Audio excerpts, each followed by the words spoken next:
السلام علیکم ورحمۃ اللہ وبرکاتہ۔ میں یہاں پر موجود اپنے تمام بھائی بہنوں کا شکریہ ادا کرنا چاہتا ہوں، ان کی خدمت میں آداب عرض کرنا چاہتا ہوں۔ یہاں پر میرے پیارے بھائیوں اور میری بہنوں، ہم لوگ جمع ہوئے ہیں ایک بہت بڑی ہستی اور ویکتی کو یاد کرنے کے لیے جو آج سے 1400 سال پہلے تھے۔ ممکن ہے کہ آپ لوگوں میں سے کسی کے ذہن میں یہ سوال ہو کہ یہ جو محرم کا سوگ ہے، یہ جو امام حسین کی یاد ہے اور اس ویکتی کو یاد کرتے ہیں، یہ صرف کسی ایک دھرم وشیش کا ایک کاریکرم ہے، صرف ایک دھرم والے اس کو مناتے ہیں اور ایک دھرم والوں کو ہی منانا چاہیے۔ یہ پیغام، یہ میسج صرف ایک دھرم والوں کے لیے، لیکن میں آپ کو یہ بتانا چاہوں گا کہ نہیں، ایسا نہیں ہے۔ حسین کسی ایک مذہب کے لیے نہیں، کسی ایک دھرم کا نہیں، بلکہ کسی ایک ریلیجن کا نہیں، ایک ایسا عظیم انسان ہے جس کی میں بات کرنا چاہتا ہوں۔ ان کا پیغام ہر دھرم، ہر سیکٹ اور ہر دین سے اوپر ہے۔ ان کا پیغام، ان کا میسج تمام ویکتیوں اور تمام انسانوں کے لیے ہے۔ ہم یہ کیوں مناتے ہیں غم؟ ہم یہ جو ماتم کرتے ہیں، یہاں جو آتے ہیں، حسین کو یاد کرتے ہیں، کیوں مناتے ہیں؟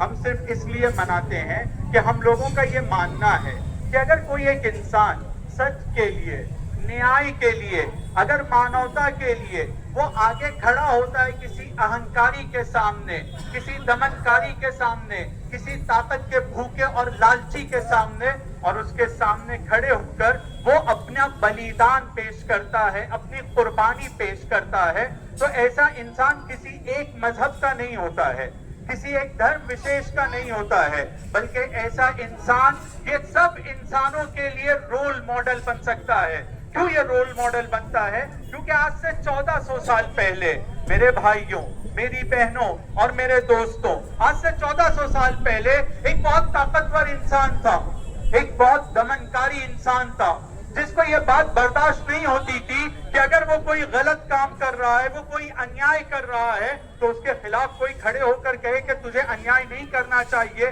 اور نیائی کی طرف اس کو دعوت دی جائے، اسے برداشت نہیں ہوتا تھا۔ جب اسے برداشت نہیں ہوتا تھا، جو بھی اس کے سامنے آتا تھا وہ اس کو مار دیتا تھا، ختم کر دیتا تھا، اس کو لوٹ لیتا تھا، ان لوگوں کے گھر بار کو تباہ کر دیتا تھا اور ان کو دھمکی دیتا تھا کہ اگر تم میرے سامنے کھڑے ہوگے تو تم کو زندہ نہیں چھوڑوں گا۔ اور وہ ایک طرح سے کہا جا سکتا ہے اتیاچار کرتا تھا، انیائے کرتا تھا، دمن کرتا تھا، اہنکاری تھا، اور وہ ایسا تھا جو ستا کی لالچ میں تھا اور منوتا کا اپمان کرتا تھا، انسانیت کو نہیں مانتا تھا۔ ایسے ٹائم عام طور پہ جو انسان ہوتے ہیں، دو طرح کے لوگ ہوتے ہیں۔ کچھ لوگ ہوتے ہیں جو خاموش ہو جاتے ہیں، کچھ لوگ کا یہ کہنا ہے ٹھیک ہے وہ دمنکاری ہے، وہ اتیاچاری ہے، وہ بہت برا انسان ہے، لیکن ہم لوگوں کو اپنے کام سے کام رکھنا چاہیے۔ ممکن ہے، پاسبل ہے کہ وہ انسان جو ایسا سوچے گا، کچھ دن کے لیے اس کی کچھ سانسیں چلیں گی، وہ زندہ رہے گا، اپنے گھر کو بچا لے گا، لیکن انتر آتما نام کی بھی ایک چیز ہے، انسان کا ضمیر بھی ہوتا ہے، انسان کے اندر بھی ایک آواز ہوتی ہے جو اس کو آرام سے بیٹھنے نہیں دیتی ہے۔ وہ آواز یہ کہتی ہے اگر اتیاچار ہو رہا ہے، کسی کے بچے کو مارا جا رہا ہے، تو اس بچے کو مارنا ایسے ہی ہے جیسے میرے بچے کو مارا جا رہا ہے۔ کسی گھر کو اگر توڑا جا رہا ہے تو ایسے ہی ہے جیسے میرے گھر کے اوپر حملہ ہو رہا ہے۔ کسی کے اوپر اگر ظلم ہو رہا ہے تو ایسے ہے جیسے مجھ پر ظلم ہو رہا ہے۔ تو دوسرا انسان اس طرح کا ہوتا ہے جو اتیاچار کے مقابلے میں کھڑے ہونے کی کوشش کرتا ہے، جو اتیاچار کا مقابلہ کرنا چاہتا ہے، اور جو یہ چاہتا ہے کہ اگر مانوتا کا اپمان کیا جا رہا ہے تو ایک انسان جو اپنے آپ کو منو کہتا ہے، انسان کہتا ہے، وہ مانوتا کا اتیاچار اور مانوتا کا اپمان برداشت نہیں کرے گا۔ کچھ لوگ ہوتے ہیں جو آنکھ کو بند کر کے بیٹھ جاتے ہیں، لیکن آج سے 1400 سال پہلے، آج سے 1400 سال پہلے محمد صاحب کے نواسے، حضور اکرم کے نواسے امام حسین، جن کی ماں کا نام فاطمہ تھا اور جن کے باپ کا نام علی تھا، ایک انسان ہے، کسی دھرم کے لیے نہیں، صرف سب کے لیے، جن کے اندر آتما ابھی زندہ ہے، جن کی اندر آتما ان کو یہ آواز دیتی ہے کہ کبھی بھی، کہیں پر بھی، کسی بھی وقت اگر کوئی اتیاچاری ہے तो तुमको खड़े होना है, डर कर बैठना नहीं है, तुमको अपनी आवाज बुलंद करना है, तुमको घबराना नहीं है। क्योंकि बहुत से लोग हैं जो आसानी का रास्ता ले लेते हैं। आसानी का रास्ता क्या है? आराम से अपनी चार दीवार में बैठ जाओ, दूसरे को अगर मारा जाता है, जुल्म होता है, छोड़ो, अपने काम से काम रखो। लेकिन हुसैन एक रास्ता इख्तियार करते हैं, एक रास्ता अपनाते हैं। और वो रास्ता कौन सा रास्ता है? वो रास्ता ये है कि अगर मैं हुसैन, मैं एक इंसान, अगर मैं जिंदा हूं, जब तक मैं जिंदा हूं, मानवता का अपमान मैं बर्दाश्त नहीं करूंगा। मेरे लिए ये जिल्लत की बात होगी, मेरे लिए ये इंसल्टिंग होगा कि मेरी मौजूदगी में मानवता का अपमान हो रहा हो। एक मानवता के लिए मैं और अत्याचारी के मुकाबले में खड़े होने के लिए किसी तरह से मैं घबराऊंगा नहीं, डरूंगा नहीं। इसीलिए करबला के मैदान में 1400 साल पहले इमाम हुसैन ने एक जुमला कहा था, एक वर्ड है, उनकी एक सेइंग है, जिसमें वो ये कहते हैं, मेरे लिए इज्जत के साथ मरना, मेरे लिए इज्जत के साथ मरना बहुत अच्छा है, इसके मुकाबले में कि मैं जिल्लत के साथ जीता रहूं। क्योंकि जहां अत्याचार है और हम चुप बैठेंगे, इसका मतलब ये है कि हम लोग अपने अंतरात्मा की आवाज को नहीं सुन रहे हैं। अंतरात्मा की आवाज को अगर कोई नहीं सुनता है, यानी वो जिंदा तो है लेकिन चलती फिरती लाश है। इसीलिए इमाम हुसैन कहते थे, है हाथ मिन्ना जिल्ला, هيهات منا زلات هيهات منا زلات هيهات منا زلات। लेकिन इमाम हुसैन ने दूसरा रास्ता लिया कि नहीं, मुझे चुप नहीं बैठना है, क्योंकि है हाथ मिन्ना जिल्ला, इंसल्टिंग हमसे बहुत दूर है, तौहीन हमसे दूर है, हम जिल्लत को बर्दाश्त नहीं करेंगे। डिग्निटी के साथ मरना मुझे पसंद है।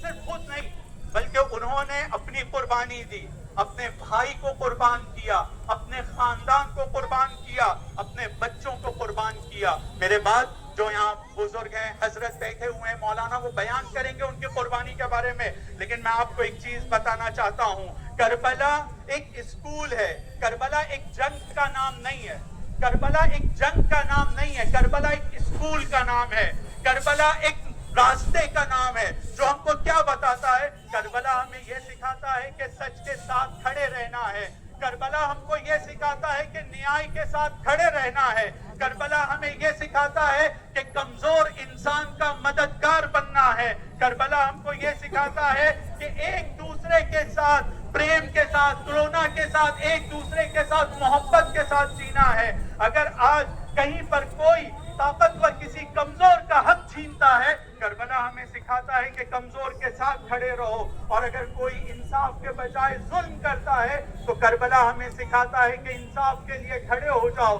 लेकिन अगर कोई इंसान खड़ा नहीं होता है, तो ये समझ लेना कि करबला एक स्कूल है, जहां पर अच्छा कैरेक्टर भी हमको दिखाई देता है हुसैन के रूप में, हुसैन के प्रतीक में, उनकी सूरत में हमको दिखाई देता है। एक दूसरा रूप है जहां पर यह है कि दमनकारी है, अहंकारी है, और अगर कोई चुप बैठता है तो वो भी उसके साथ और उसकी तरह होता है। मेरे दोस्तों, आज के हमारे माहौल को, आज के हमारे समाज को, आज हम सब की जिम्मेदारियां और एक बेहतर फ्यूचर के लिए हम सब की क्या जरूरत है? हम सब की जरूरत ये है कि हम सब सच का साथ दें, हम सब सच के साथ खड़े रहें। झूठ के मुकाबले में, गलत के मुकाबले में हम लोगों को खड़ा होना है।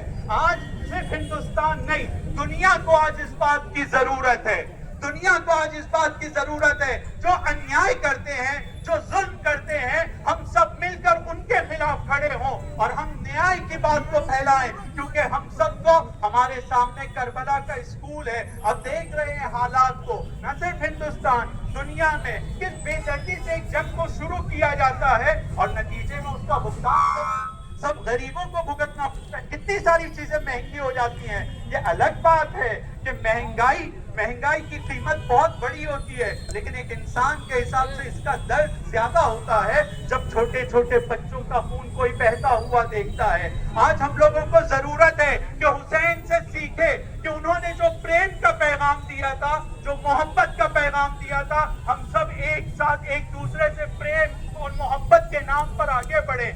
आज करबला जो स्कूल है हमको सिखाता है कि हम लोगों में एकता होना चाहिए, हम लोगों में भाईचारा होना चाहिए। मुझे यकीन है हैं कि हमारे इस हिंदुस्तान में कई सौ साल से, कई हजार साल से यहाँ पर हिंदू, मुस्लिम, सिख, ईसाई जो सब एक साथ रहते हैं, वो सबका मन इस बात को कहता है कि हम लोगों को मानवता के लिए, हम लोगों को सच के लिए, हम लोगों को न्याय के लिए, हम लोगों को प्रेम के लिए और शांति के लिए अपनी जिंदगी को भी अगर देना पड़े तो हमें देना चाहिए। और शांति, मानवता, प्रेम और आपस में एकता बढ़ाने के लिए जितना हो सकता है हम लोगों को कोशिश करना चाहिए। मैं अपने भाइयों की तरफ से कहना चाहूंगा, मुहर्रम हमें सिर्फ रोना नहीं सिखाता है कि हुसैन के साथ क्या हुआ याद करो और रो। हाँ, जब भी हम उसको देखते हैं तो हमारा दिल दुखता है, रोना आता है सिर्फ, लेकिन रोना नहीं सिखाता है। मुहर्रम हमें ये सबक सिखाता है, मुहर्रम हमें ये सिखाता है कि हम लोगों को सच्चाई के लिए जीना है और सच्चे रास्ते पर मरना है। मुहर्रम हमें ये सिखाता है कि इंसाफ के लिए खड़े होना है। बस आखिर में एक जुमला कहना चाहूंगा कुछ पॉइंट्स के साथ में। हमारे नजदीक हमारा ये मानना है कि यजीद सिर्फ एक ऐतिहासिक व्यक्ति का नाम नहीं था कि जो इतिहास में था और खत्म हो गया और खत्म नहीं। यजीद इतिहास में सिर्फ एक व्यक्ति का नाम नहीं था, बल्कि हर दौर में जहाँ भी अत्याचार है, जहाँ भी अहंकार है, जहाँ भी दमन है, जहाँ भी अन्याय है, जहाँ भी ताकत के लिए लालच है, वहाँ पर यजीद वो उस जमाने का तो था, लेकिन आज यजीदियत मौजूद है। हमारा ये मानना है कि हुसैन एक ऐसे व्यक्ति का नाम है कि जिसने उस जमाने में हमको ये बताया कि जहाँ पर भी सच्चाई का साथ है, जहाँ भी अन्याय की मुखालिफत है, वहाँ पर हुसैन और हुसैनियत उसके मुकाबले में है। तो आइए मेरे दोस्तों, मेरे भाइयों, मेरी बहनों जो यहाँ पर सब मौजूद हैं, हम सब मिलकर आज इस दिन यहाँ पर कि जो इमाम हुसैन की बलिदान का दिन है, कुर्बानी का दिन है, एक मर्तबा उस बड़ी हस्ती को याद करें कि जो किसी एक मजहब के लिए सिर्फ नहीं है, उसको याद करें और अपने मन में इस बात का इरादा करें कि आज से और हमेशा के लिए हम लोगों को अगर अपनी अंतरात्मा को जवाब देना है, हम लोगों को अगर चलती फिरती राश नहीं बन के रहना है, तो हम लोगों की जिम्मेदारी है कि जहाँ पर भी बुरा हो रहा है, जहाँ पर भी बुराई है, हम उनके मुकाबले में खड़े रहें। और यकीन करो, हो सकता है कि कोई ऐसा सोचे कि इसके लिए कुर्बानी देना पड़ती है, शायद देना पड़े, लेकिन 1400 साल पहले जिसने कुर्बानी दिया है, आज हम सब उसको सुनने के लिए यहाँ क्यों खड़े हैं? जाहिरी तौर पे आज उसका बदन नहीं है हम लोग के दरमियान, लेकिन उसकी कुर्बानी हमेशा याद रहेगी। और हिंदुस्तान की तारीख में जंग आजादी ने भी यही बताया है कि दुश्मन जितना ही ताकतवर क्यों ना हो, लेकिन अगर दुनिया में अन्याय है और हम न्याय के लिए खड़े होंगे, मुमकिन है हमें कुर्बानी देना पड़ेगी, लेकिन तारीख में याद रखा जाएगा कि हुसैन के चाहने वालों ने, हुसैन के मानने वालों ने और मानवता के लिए खड़े होने वालों ने अपनी जिंदगी में ऐसा काम किया था कि उसकी वजह से तारीख उन्हें हमेशा याद रखेगी। और मैं आप सबके शुक्रिया के साथ में अपनी बात को यहाँ पर तमाम करता हूँ। यहाँ पर मौजूद आप तमाम लोग जो आए हैं, आपका शुक्रिया अदा करता हूँ। यहाँ के प्रशासन का, यहाँ पर पुलिस का जिन्होंने व्यवस्था फराहम की है, उनका मैं शुक्रिया अदा करता हूँ और उनका धन्यवाद अपनी तरफ से, यहाँ पर सब लोगों की तरफ से और जमात और कम्युनिटी की तरफ से।